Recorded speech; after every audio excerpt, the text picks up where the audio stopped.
Good morning my dear students. आज की इस क्लास में हम लोग क्लास 12th केमिस्ट्री में क्लास 12th इंग्लिश में बेटा बात करेंगे कि आज हम लोगों को देखना यह है कि जो हमारे रीडर बुकें हैं, चाहे वो प्रोज हो या प्रोटरी हो या सप्लीमेंट्री हो, इनमें कौन से क्वेश्चन पढ़ने हैं, कौन से चैप्टर पढ़ने हैं, ताकि हमारे बिल्कुल 40 नंबर बिल्कुल श्योर हो जाएं। आज के इस वीडियो में मैं आपको 40 नंबर का पूरा पेपर बताने जा रहा हूं। अगर आप इतना कुछ तैयार कर लेते हैं तो आपके 40 नंबर बिल्कुल कंफर्म हो जाएंगे। जैसा कि आपको पता है बेटा कि 15 नंबर की आपसे प्रोज पूछी जाएगी। क्या पूछी जाएगी बेटा? प्रोज। 10 नंबर की आपसे पोट्री पूछी जाएगी और 15 नंबर का आपका सप्लीमेंट्री पूछा जाएगा। अगर आप इन टोटल करेंगे बेटा तो टोटल आपका 40 मार्क्स का क्वेश्चन यहां से बनेगा। और ये जो पेपर होगा बेटा ये सेक्शन डी से बनेगा। कहां से बनेगा बेटा? आपका जो सेक्शन पेपर होता है वो 4 सेक्शन में डिवाइड होता है बेटा। कितने सेक्शन में डिवाइड होता है? 4 सेक्शन में। तो सेक्शन डी में जो लिटरेचर होता है बेटा वहां से ये लोग आएंगे। तो सबसे पहले हम लोग बात करें बेटा प्रोज में। किसमें बात करते हैं बेटा? प्रोज में। तो प्रोज में जैसा कि सबको पता है कि बेटा एक शॉर्ट आंसर पूछा जाएगा और एक हमारा लॉन्ग आंसर पूछा जाएगा। प्रोज में अगर हम लोग बात करें बेटा तो 2 हमारे शॉर्ट आंसर टाइप के क्वेश्चन पूछे जाएंगे और एक हमारा लॉन्ग आंसर टाइप का क्वेश्चन पूछा जाएगा। जो शॉर्ट आंसर टाइप के क्वेश्चन होते हैं बेटा ये 4 मार्क्स का एक क्वेश्चन होता है तो 2 पूछे जाएंगे, मतलब ये 8 मार्क्स के होंगे। और एक लॉन्ग क्वेश्चन पूछा जाएगा जो कि बेटा 7 मार्क्स का होगा। और टोटल इस तरह से आपके 15 मार्क्स प्रोज में कंप्लीट होते हैं। किसमें बेटा? कंप्लीट होते हैं। तो अगर मैं आपको इन क्वेश्चनों के लिए बताऊं कि कौन से चैप्टर हैं जिनको आपको पढ़ना चाहिए ताकि आपके पूरे के पूरे 15 नंबर फिक्स हो जाए, तो केवल आप 3 चैप्टरों को पढ़ लीजिए बेटा। The last lesson, last spring और डीप वाटर। इन 3 चैप्टरों में जितने भी आपको इंपॉर्टेंट शॉर्ट आंसर और लॉन्ग आंसर दिए गए हैं उनको पढ़ लीजिए बेटा। इन्हीं 3 चैप्टर के अलावा चौथा कोई चैप्टर मत पढ़िए, यहीं से आपके सारे के सारे क्वेश्चन पूछे जाएंगे। जैसे मैं आपको एक ओवरव्यू जो मोस्ट इंपॉर्टेंट मेरे तरफ से मैं अगर आपको कहूं तो जैसे पहला क्वेश्चन है बेटा, आप लोग पढ़िए ध्यान से। पहला क्वेश्चन कह रहा है बेटा what did M Hamel say about the French language. M Hamel ने फ्रेंच भाषा के विषय में क्या कहा था? तो देखिए इसका आंसर क्या होगा बेटा। He called French the most beautiful language in the world. उन्होंने कहा था कि जो फ्रेंच भाषा है वो संसार की सबसे सुंदर भाषा है। ही सेड, उन्होंने कहा, that it was the greatest and the most logical language. बोला गया कि उन्होंने ये बताया था कि ये सबसे स्पष्ट और सबसे तार्किक भाषा भी है।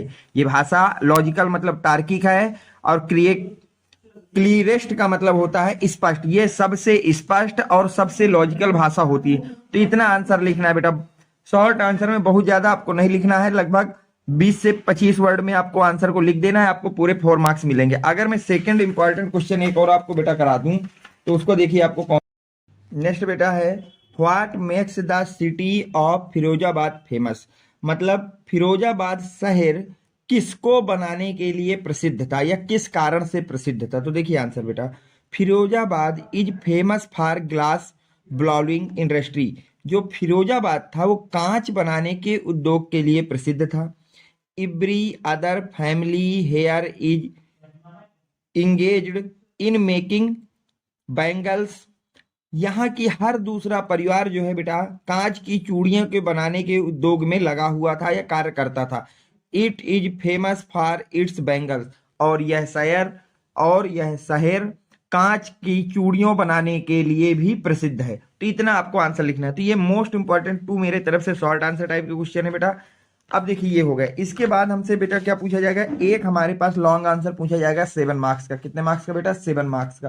तो अगर मैं आपसे लॉन्ग क्वेश्चन की बात करूं बेटा तो देखिए वो लॉन्ग क्वेश्चन कौन सा है जो आपको तैयार करना है मेरे तरफ से बेटा, वो है ये बेटा। क्वेश्चन क्या कह रहा है, ध्यान से पढ़िए। What condition complaint Saheb to wander in the streets of Delhi for rag picking. ठीक है, तो बोला ये जा रहा है कि किन परिस्थितियों ने साहब को दिल्ली की सड़कों में कूड़ा बीनने के लिए मजबूर कर दिया। कि किन परिस्थितियों ने साहब को दिल्ली की सड़कों पर कूड़ा बीनने के लिए मजबूर कर दिया। तो देखिए Saheb who belonged to the family of rag pickers. Rag pickers. जो साहब थे बेटा वो बिलोंग करते थे कूड़ा बीनने वाले परिवार से संबंध रखते थे। साहब जो थे बेटा वो कहाँ संबंध रखते थे? कूड़ा बीनने वाले परिवार से संबंध रखते थे। वाज आ यंग बॉय, वह एक नवयुवक या जवान लड़का था। Wandering in the streets of Delhi, जो कि दिल्ली की सड़कों पे, दिल्ली की सड़कों पे घूम रहे थे। विथ हिज फ्रेंड, अपने दोस्तों के साथ। यानी कि Saheb who belonged to the family of rag pickers. Saheb जो थे कूड़ा बीनने वालों के परिवार से संबंध रखने वाला जो साहब है वह एक युवा लड़का था जो अपने दोस्तों के साथ दिल्ली की सड़कों पर भटक रहा था। ठीक है बेटा, आगे देखिए। In Delhi his friends, they were the squatters from Dhaka Bangladesh. ये बेटा कहां से आए थे? वे ढाका से आए हुए अवैध निवासी थे। स्क्वेटर्स का मतलब होता है अवैध निवासी। ठीक है। Where the storms has destroyed, उनका जो आंधी थी उसने डिस्ट्रॉय मतलब खराब कर दिया, ये नष्ट कर दिया था। देयर ग्रीन फील्ड, उनके जो हरे भरे खेत थे। एंड होम्स, और जो उनके घर थे। तो वहां एक बहुत बड़ा तूफान आया था ढाका में, जहां साहब और उसका परिवार रहता था। उसने साहब और उनके जैसे कई लोगों के हरे भरे खेतों को नष्ट कर दिया था तथा उनके घरों को भी पूर्णतः नष्ट कर दिया था। दे वेयर सो पुअर, वो बहुत गरीब थे या वे इतना गरीब थे that they could not go to school, कि वो स्कूल की फीस भी नहीं दे पा रहे थे, यानी कि स्कूल भी नहीं जा सकते थे, इतना ज्यादा उनके पास गरीबी थी बेटा। Their parents were depend on rag picking, उनके जो माता पिता थे या जो उनके गार्जियन थे वो पूरी तरह से कूड़ा बीनने पर ही निर्भर थे। ओनली फॉर देयर लिविंगहुड, जीवन यापन को करने के लिए, अपने जीवन यापन को चलाने के लिए, जीवन यापन करने के लिए। And unable to bear any other expenses, और वो किसी अन्य खर्चे के विषय में सोच भी नहीं सकते थे या किसी अन्य खर्चे को सहन करने में समर्थ भी नहीं थे। एक्सपेक्ट फूडिंग, केवल भोजन के विषय में छोड़कर, खाने की बात को छोड़ करके। In total their poverty was the plight that compels Saheb and others like, कुल मिलाकर उनकी गरीबी और दुर्दशा ने साहब और उनके दोस्तों को, साहब और उनके तरह उनके दोस्तों को him to wander in the street of Delhi for rag pickers, Delhi की सड़कों पर भटकने तथा कूड़ा बीनने के लिए मजबूर कर दिया। कूड़ा बीनने के लिए क्या कर दिया बेटा? मजबूर कर दिया। तो इस तरह से आपको इसका आंसर लिखना होगा। तो ये पूरा का पूरा ये मैंने प्रोज का बता दिया कि किस तरह से होगा। अब हम बात करते हैं बेटा प्रोज के बाद अपना पोएट्री का। किसकी बात करेंगे बेटा? पोएट्री की। किसकी बात करेंगे? पोएट्री की। तो पोएट्री में देखिए 10 नंबर की आपकी पोएट्री पूछी जाती है बेटा। कितने नंबर की पूछी जाएगी बेटा? 10 नंबर की पूछी जाएगी, जिसमें से आपका बेटा 6 नंबर का तो स्टैंजा होगा बेटा। 6 नंबर का एक स्टैंजा दिया जाएगा जिसमें 3 शॉर्ट आंसर टाइप के क्वेश्चन पूछे जाएंगे और इब्री क्वेश्चन आपके 2 मार्क्स के होंगे। इब्री क्वेश्चन कितने मार्क्स के होंगे बेटा? 2 मार्क्स के होंगे। तो स्टैंजा के लिए आप केवल 2 चैप्टरों के स्टैंजा जितने भी आपके क्वेश्चन बैंक में दिए गए हैं उनको तैयार कर लीजिए। My mother at 66 and keeping quiet, इन 2 चैप्टरों के आप सारे के सारे सेंट्रल आइडिया तैयार कर लीजिए।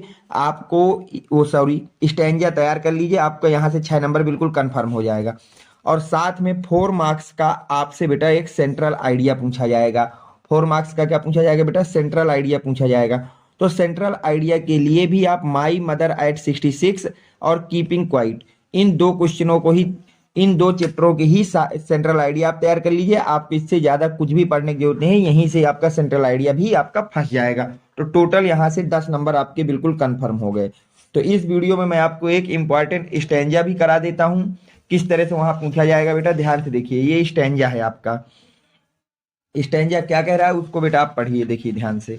स्टैंजा आपसे कह रहा है बेटा, ड्राइविंग मतलब होता है गाड़ी चलाते हुए, फ्रॉम माई पेरेंट्स, अपने माता पिता की ओर या अपनी माता की ओर। जब आप इसको सही से पढ़ेंगे तो पेरेंट्स का मतलब यहाँ पर तो होता है माता पिता, लेकिन ये पेरेंट्स माता के लिए यूज किया गया है। Home to Cochin last Friday, Cochin के समीप स्थित अपने माता पिता के घर अपने माता पिता के घर उनसे मिलने जब कवित्री गई हुई थी, कवित्री जी क्या हुई थी बेटा, गई हुई थी, तो वो कहती हैं कि जब मैं लास्ट फ्राइडे मॉर्निंग, जब मैंने लास्ट फ्राइडे को, अंतिम शुक्रवार को मॉर्निंग में सुबह अपनी गाड़ी के साथ अपनी गाड़ी में जा रही थी और उसकी गाड़ी में बगल में उनकी माताजी बैठी थी, तो उन्होंने क्या देखा, आई सा, मैंने देखा, माई मदर, अपनी माताजी को, बिसाइड में मतलब अपने बगल में, जो मेरे बगल में बैठी हुई थी, डोज, डोज का मतलब होता है बेटा झपकी लेना, ओपन माउथेड, मुंह को खुला हुआ था, उनका मुंह जो था वो खुला हुआ था, हर फेसेस, और उनका जो चेहरा था, ashen like that of a corpse, उनका जो चेहरा था या जो शरीर था वो पूरा का पूरा पीला पड़ गया था, और एंड रिलाइजेस विथ पेन, और इस तरह से उनका शरीर पीला हो गया था, असाइन लाइक दैट द क्रोस्प, क्रोस्प का मतलब होता है कि जैसे कोई मृत्यु शरीर जिस तरह से पीला पड़ जाता है, ठीक उसी प्रकार उनके माताजी का चेहरा भी पीला पड़ गया था। एंड रियलाइज्ड, उन्हें महसूस हुआ, विथ पेन, दर्द के साथ, दैट सी वाज, कि वह बूढ़ी उनकी जो माँ थी, as old as he looked, वो उतनी ही बूढ़ी थी जितना वह आपको बाहर से दिखती थी, जितनी वो हमको बाहर से दिखती थी। तो देखिए इनमें क्या हुआ था कि जो कवित्री जी हैं वो अपने माता से मिलने उनके घर जाती है, इसके बाद जब वो वापस घर से लौटती है अपने घर के लिए लास्ट फ्राइडे को मॉर्निंग को, मतलब जो अंतिम शुक्रवार की सुबह, तो वो उनकी माता जी भी उनके साथ एयरपोर्ट के लिए चलती हैं, तो वो अपनी माता जी को देखती हैं, तो उनको देखते हैं कि जो उनकी माता जी हैं वो झपकी लेना बंद कर चुके हैं, उनका मुंह खुला है और चेहरा जो है पूरा का पूरा उनका पीला पड़ गया है, और वो इस तरह से पीला पड़ गया है जैसे कि कोई मृत शरीर पीला पड़ जाता है। तो ये आपका इनका हिंदी अनुवाद हो गया बेटा। देखिए पहला क्वेश्चन, अगर हम क्वेश्चन वाइज बात करें, पहला क्वेश्चन कह रहा है बेटा आपसे, there was the poetess driving to, बोला ये जा रहा है बेटा कि गाड़ी को कवित्री जो है चला करके कहां जा रही थी, where was the poetess driving to, कवित्री कहां जा रही थी, तो सबको पता है बेटा कि कवित्री जी कहां जा रही थी बेटा, एयरपोर्ट के लिए जा रही थी। तो इसका आंसर क्या लिखेंगे बेटा, the poetess was driving to the Cochin airport, वो कहां के लिए निकली थी बेटा, कोचीन एयरपोर्ट के लिए निकली थी। नेक्स्ट आपसे कह रहा है बेटा, विच फिगर ऑफ स्पीच, इसमें कौन सा अलंकार है, इज यूज्ड या प्रयोग किया गया है या है, इन द लाइन, जो ये लाइन दी गई है, her faces ashen like that of a corpse, मतलब जो उनका शरीर, उनका जो मृत शरीर था वो पीला पड़ गया था, इसमें कौन सा फिगर ऑफ स्पीच है ये पूछा गया है। तो इसमें सबको पता है बेटा, इसमें सिमिली है, इसमें क्या है बेटा, सिमिली। तो देखिए आंसर किस तरह से लिखेंगे, the figure of speech simile, इसमें कौन सा फिगर ऑफ स्पीच है बेटा, सिमिली है। Is used in the given line, जो ये लाइन दी गई है इसमें सिमिली का उपयोग किया गया है, as the poetess see her mother dozing off with her mouth open almost like a corpse, as the poetess, जो आपकी पोएट थी, कवित्री थी, ही हर मदर्स, वो अपनी मदर के साथ जा रही थी, डॉजिंग, उनकी माँ ने मुंह को खोला, of with her mouth open, और उन्होंने उआसी लिया और मुंह को खुला छोड़ दिया, ऑलमोस्ट लाइक आ कॉर्पेज, और वो ऐसा महसूस हो रहा था जैसे कि उनकी मृत्यु हो गई हो, जैसा कि उनकी मृत्यु हो गई हो।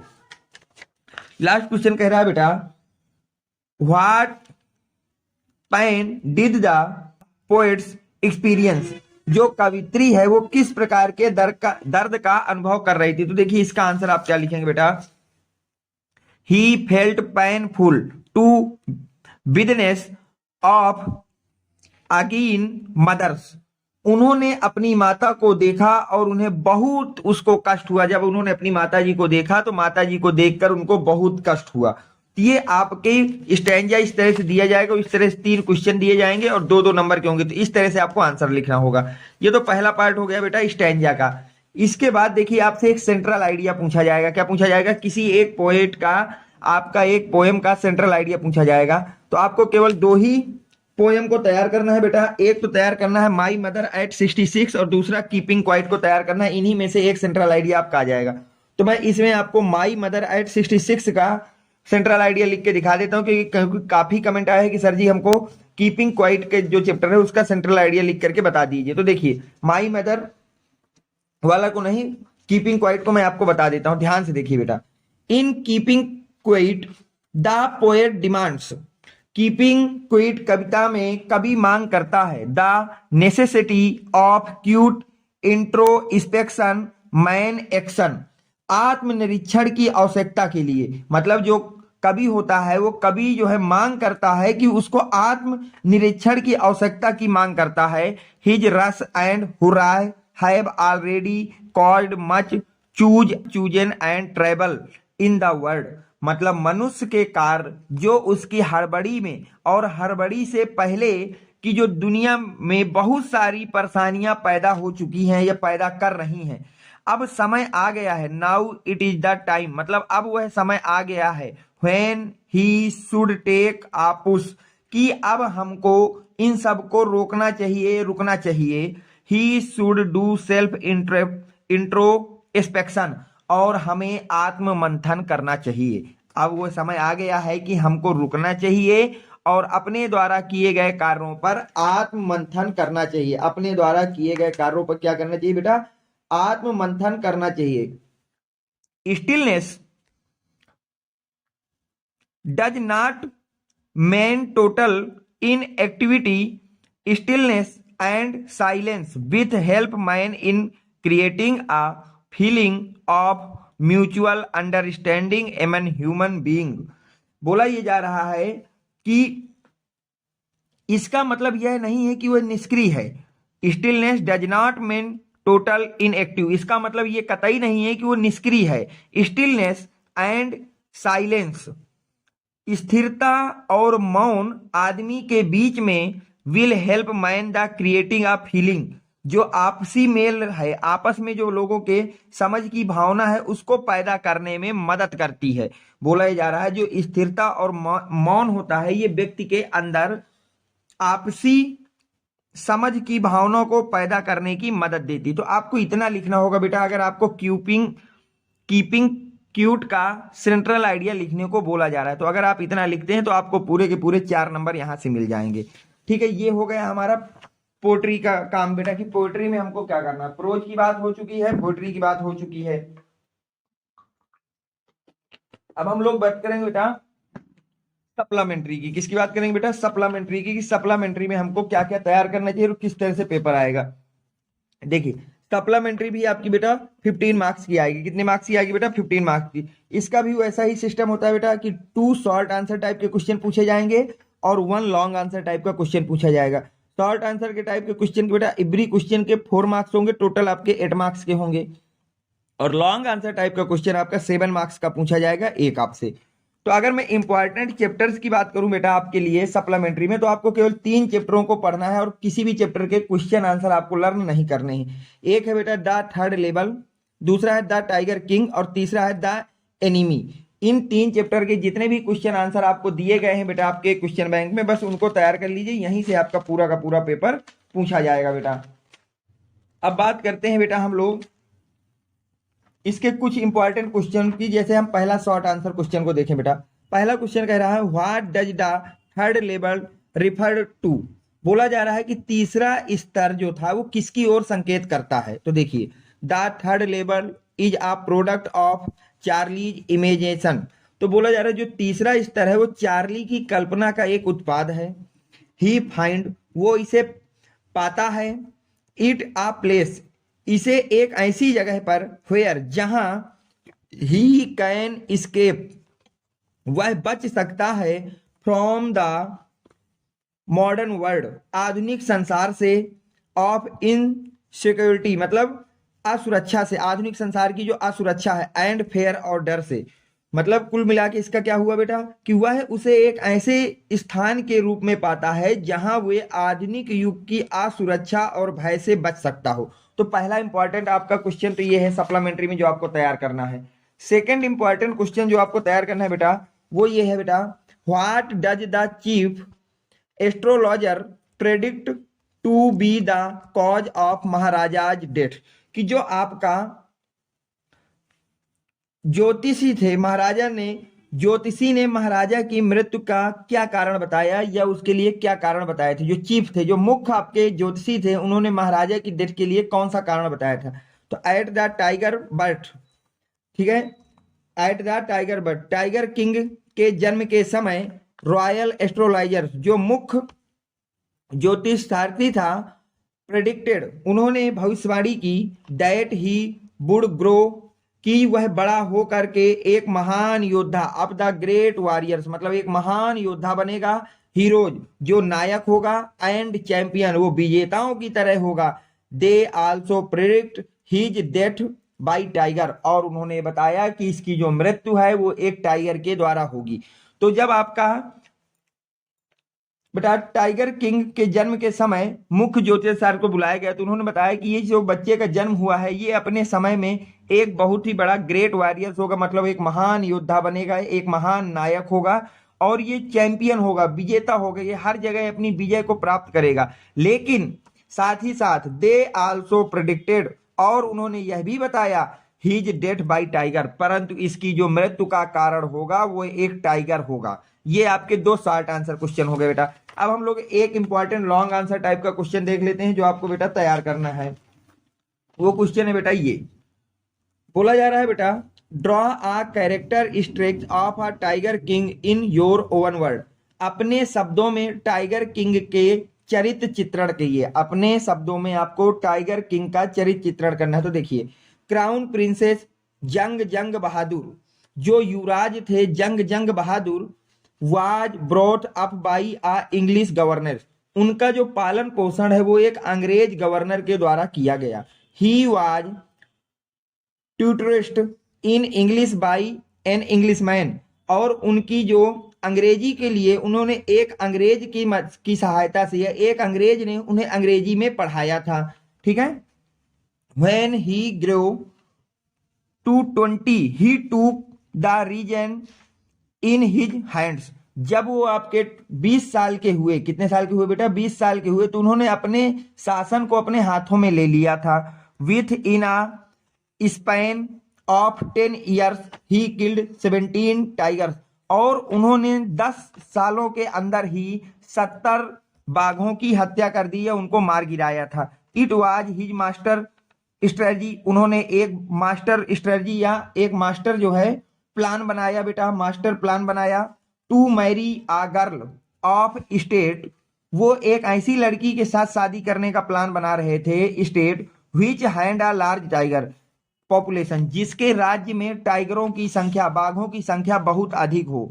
So he was able to kill 99 tigers in all, तो उन्होंने इसके बाद एक प्लान बनाया कि वो एक ऐसी महिला के यहाँ शादी करेंगे, एक ऐसी लड़की से शादी करेंगे जिसके राज्य में टाइगरों का जो पॉपुलेशन हो बहुत ज्यादा हो, और ऐसा होता भी है, उनकी शादी हो जाती है, और शादी के बाद वो अपने 99 टाइगर्स को मार चुके होते हैं।